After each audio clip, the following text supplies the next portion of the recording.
খবর শুনছেন রাত দিন সংবাদ ইউটিউব চ্যানেল থেকে। আপনাদের জানাতে চলেছি আজকের বাছাই করা কিছু গুরুত্বপূর্ণ দেশ ও বিদেশের তাজা সংবাদ। খবরের শুরুতেই দেখে নেব আজকের সংবাদ শিরোনাম। বীরভূমে 20 দিন পর উদ্ধার নিখোঁজ ছাত্রীর পচা গলা দেহ, গ্রেফতার শিক্ষক। মহিলারাই বিদায় করবেন মমতার সরকারকে, পাঁশকুড়ায় ঝাঁটা মিছিলের ঘোষণা শুভেন্দুর। দুর্গাপুজোয় 1 লক্ষ টাকা অনুদান দিলেন দিদি, বাড়িতে পোস্টার সাঁটালেন মহিলা। তৃণমূল থেকে বিজেপিতে ফিরতেই গঙ্গা জল ছিটিয়ে শুদ্ধ করল বিজেপি কর্মীরা। গাজলি 2026 বিধানসভা ভোটের আগে তৃণমূলের বুথ ভিত্তিক সাংগঠনিক সভা। বৈঠকে খরচের হিসাব চাইতেই তৃণমূল পঞ্চায়েত প্রধানের হাতে সদস্যকে মারধরের অভিযোগ। ফের স্কুলে গুন্ডাগিরি, ছাত্রছাত্রীদের সামনেই প্রধান শিক্ষককে মারধর তৃণমূল নেতার। তৃণমূলে যোগদান আর সহজ নয়, আইপ্যাক অভিষেককে জানানো বাধ্যতামূলক নির্দেশ। সরকারি হাসপাতালে ধর্ষণ কাণ্ডের আলাদা ঘর নিয়ে ক্ষোভ উগরে দিলেন শুভেন্দু। দাঁড়িয়ে থাকা ট্রাকের পিছনে ধাক্কা যাত্রী বোঝাই বাসের, মৃত্যু, আর্তনাদ কান্নায় ভেসে গেল এলাকা। দক্ষিণবঙ্গ সীমান্তে বিএসএফ এর নজিরবিহীন সাফল্য, চাঞ্চল্যকর উদ্ধার। অন্ধ্রপ্রদেশের লরির সঙ্গে মুখোমুখি সংঘর্ষে একই পরিবারের 7 জনের মর্মান্তিক মৃত্যু। বিধাননগরে বিশ্বকর্মা রূপে পূজিত হলেন রিকশা চালক মনসুর ইসলামরা। জলপাইগুড়িতে সিপিএম এর ভোটাধিকার রক্ষা শিবির, কমিশনকে কুক্ষিগত করেছে মোদী সরকার, অভিযোগ সেলিমের। এতক্ষণ শুনছিলেন সংবাদ শিরোনাম। বিস্তারিত খবর শোনানোর পূর্বেই আপনাদের কাছে করব একটি ছোট্ট অনুরোধ।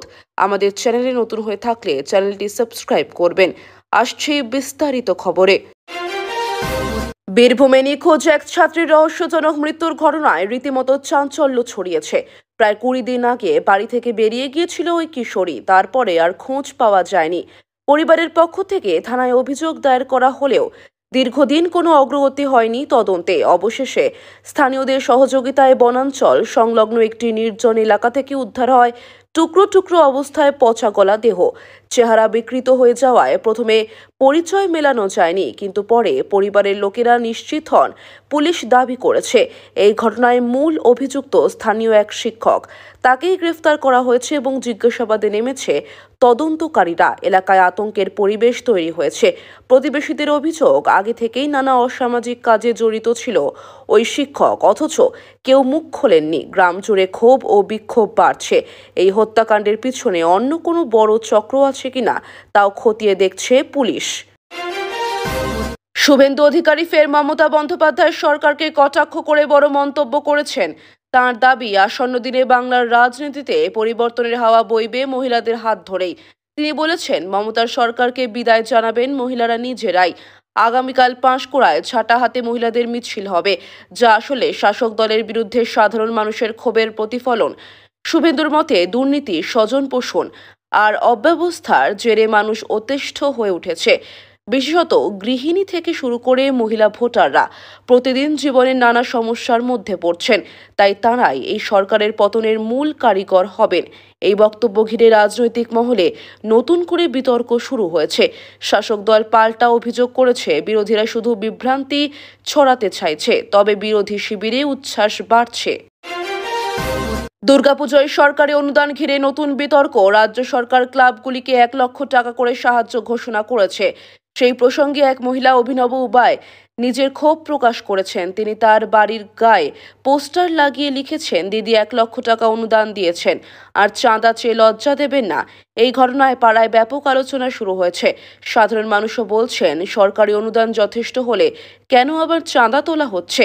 ক্লাবগুলির সদস্যরা বলছেন, সরকারি টাকার সঙ্গে পুজোর সমস্ত খরচ মেটানো সম্ভব নয়। তবে মহিলার প্রতিবাদ অনেককেই ভাবিয়ে তুলেছে। রাজনৈতিক বিশ্লেষকদের মতে, এই ঘটনার মধ্য দিয়েই প্রকাশ পাচ্ছে মানুষের ক্রমবর্ধমান অসন্তোষ। বাঁকুড়ায় ফের দল বদলের নাটক দেখা গেল। এক নেতা তৃণমূল ছেড়ে আবার বিজেপিতে ফিরতেই স্থানীয় বিজেপি কর্মীরা তাকে গঙ্গা জল ছিটিয়ে শুদ্ধ করেন।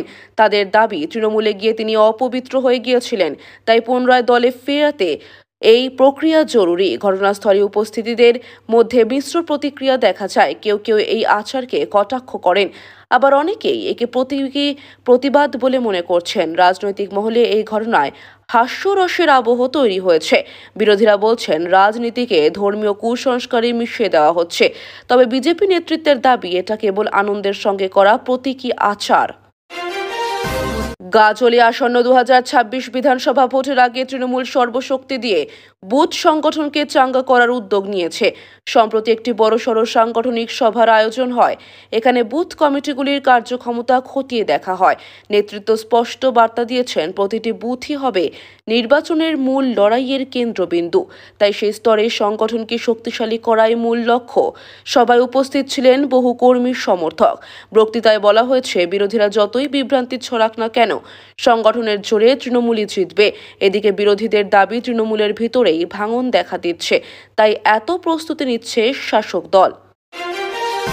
পঞ্চায়েত বৈঠকে হঠাৎ উত্তেজনা ছড়িয়ে পড়ে যখন এক সদস্য খরচের হিসাব জানতে চান। অভিযোগ উঠেছে, সেই প্রশ্ন করতেই তাকে প্রকাশ্যে মারধর করেন তৃণমূলের পঞ্চায়েত প্রধান। বৈঠকে উপস্থিত অন্যান্য সদস্যরা হতবাক হয়ে যান। গ্রামবাসীরা ক্ষোভ প্রকাশ করেছেন। তাদের অভিযোগ, দুর্নীতি নিয়ে প্রশ্ন তুললেই ভয় দেখানো হয়। এই ঘটনার ভিডিও ইতিমধ্যেই ছড়িয়ে পড়েছে সোশ্যাল মিডিয়ায়। বিরোধীরা বলছে, স্বচ্ছতা নিয়ে তৃণমূলের বড়াই আসলে মিথ্যা। প্রমাণ মিলে গেল। শাসক দল অবশ্য অভিযোগ উড়িয়ে দিয়ে বলছে, এটা ইচ্ছাকৃতভাবে প্রচার করা হচ্ছে। বিদ্যালয়ের পরিবেশ ফের রাজনৈতিক প্রভাবের শিকার হলো। অভিযোগ উঠেছে, ছাত্রছাত্রীদের সামনে প্রধান শিক্ষককে মারধর করেছেন এক তৃণমূল নেতা। প্রথমে তাকে ঘাড় ধাক্কা দেওয়া হয়, পরে শারীরিক হেনস্থা করা হয়। ঘটনায় শিক্ষক মহল উত্তাল হয়ে উঠেছে। অনেকেই বলছেন, শিক্ষাঙ্গনে এই ধরনের রাজনৈতিক দাপট বরদাস্ত করা যায় না। অভিভাবকেরাও আতঙ্কে পড়েছে। তাদের আশঙ্কা, সন্তানদের নিরাপত্তা বিপন্ন। বিরোধীরা বলছে, তৃণমূল নেতাদের দাপটে এখন স্কুলও সুরক্ষিত নয়। জঙ্গিপুরে তৃণমূল কড়া বার্তা দিয়েছে দলীয় কর্মীদের। বলা হয়েছে, আর যে কোনো যোগদান সহজভাবে হবে না। নতুন করে যোগদান করতে চাইলে আগে আইপ্যাক ও অভিষেক বন্দ্যোপাধ্যায়কে জানাতে হবে। শৃঙ্খলা রক্ষার জন্যই এই নির্দেশ বলে দাবি তৃণমূল নেতৃত্বের। তবে বিরোধীদের মতে, দলে ভেতরের অস্থিরতা সামলাতেই এভাবে নিয়ম চাপিয়ে দেওয়া হচ্ছে। অনেক কর্মীর মধ্যেই ক্ষোভ তৈরি হয়েছে বলে রাজনৈতিক মহলে কানাঘুষো চলছে। সরকারি হাসপাতালে ধর্ষণ কাণ্ডের শিকারদের জন্য আলাদা ঘর রাখা হবে বলে খবর প্রকাশ্যে আসতেই তীব্র প্রতিক্রিয়া জানান বিরোধী দলনেতা শুভেন্দু অধিকারী। তিনি বলেন, এ এক নজিরবিহীন লজ্জা। সরকারের এই পদক্ষেপে মহিলাদের আরও হেয় করা হচ্ছে। তার দাবি, রাজ্য জুড়ে প্রতিদিন নারীরা আক্রান্ত হচ্ছেন, অথচ সরকার নির্বিকার। হাসপাতালের এই সিদ্ধান্ত আসলে সরকারের ব্যর্থতা ঢাকতে নতুন নাটক। এই মন্তব্যকে কেন্দ্র করে শাসক বিরোধী তর্ক বিতর্ক তুঙ্গে উঠেছে। ভয়ঙ্কর সড়ক দুর্ঘটনায় শোকের ছায়া নেমে এসেছে। দাঁড়িয়ে থাকা একটি ট্রাকের পিছনে সজোরে ধাক্কা মারে যাত্রী বোঝাই বাস। তৎক্ষণাৎ বহু যাত্রী আহত হন এবং ঘটনাস্থলেই কয়েকজনের মৃত্যু হয়। হাসপাতালে নিয়ে যাওয়া হয়, অনেককে বাঁচানো যায়নি। মৃতদের পরিবার ভেঙে পড়েছেন। এলাকায় শোকের আবহ, চারিদিকে বুকফাটা কান্না। স্থানীয়রা প্রশাসনের অব্যবস্থার দিকে আঙুল তুলছেন। তাদের দাবি, সড়ক নিরাপত্তা নিয়ে সরকার উদাসীন। দক্ষিণবঙ্গ সীমান্তে বিএসএফ এর এক অভূতপূর্ব অভিযান সফল হয়েছে। প্রচুর পরিমাণ চোরাচালান আটক করা হয়েছে। সীমান্তের বিভিন্ন রুট ব্যবহার করে পাচারের চেষ্টা হচ্ছিল বলে জানা গেছে। বিএসএফ কর্তৃপক্ষ জানিয়েছে, তাদের তৎপরতায় এই ধরনের কাজ রোখা সম্ভব হয়েছে।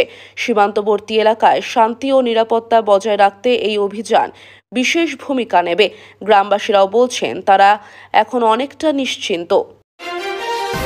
অন্ধ্রপ্রদেশে ঘটে গেল এক মর্মান্তিক দুর্ঘটনা। একটি বালি বোঝাই লরির সঙ্গে যাত্রীবাহী গাড়ির মুখোমুখি সংঘর্ষে প্রাণ হারালেন একই পরিবারের 7 জন। ঘটনাস্থলে মৃত্যু হয় কয়েকজনের। বাকিদের হাসপাতালে নিয়ে যাওয়া হলেও বাঁচানো যায়নি। দুর্ঘটনার খবর ছড়িয়ে পড়তেই গ্রাম জুড়ে শোকের আবহ। নিহতদের পরিবার ভেঙে পড়েছে। স্থানীয়রা বলছেন, নিয়ম না মেনে গাড়ি চালানো আর রাস্তাঘাটের অবস্থা এই ধরনের দুর্ঘটনার কারণ।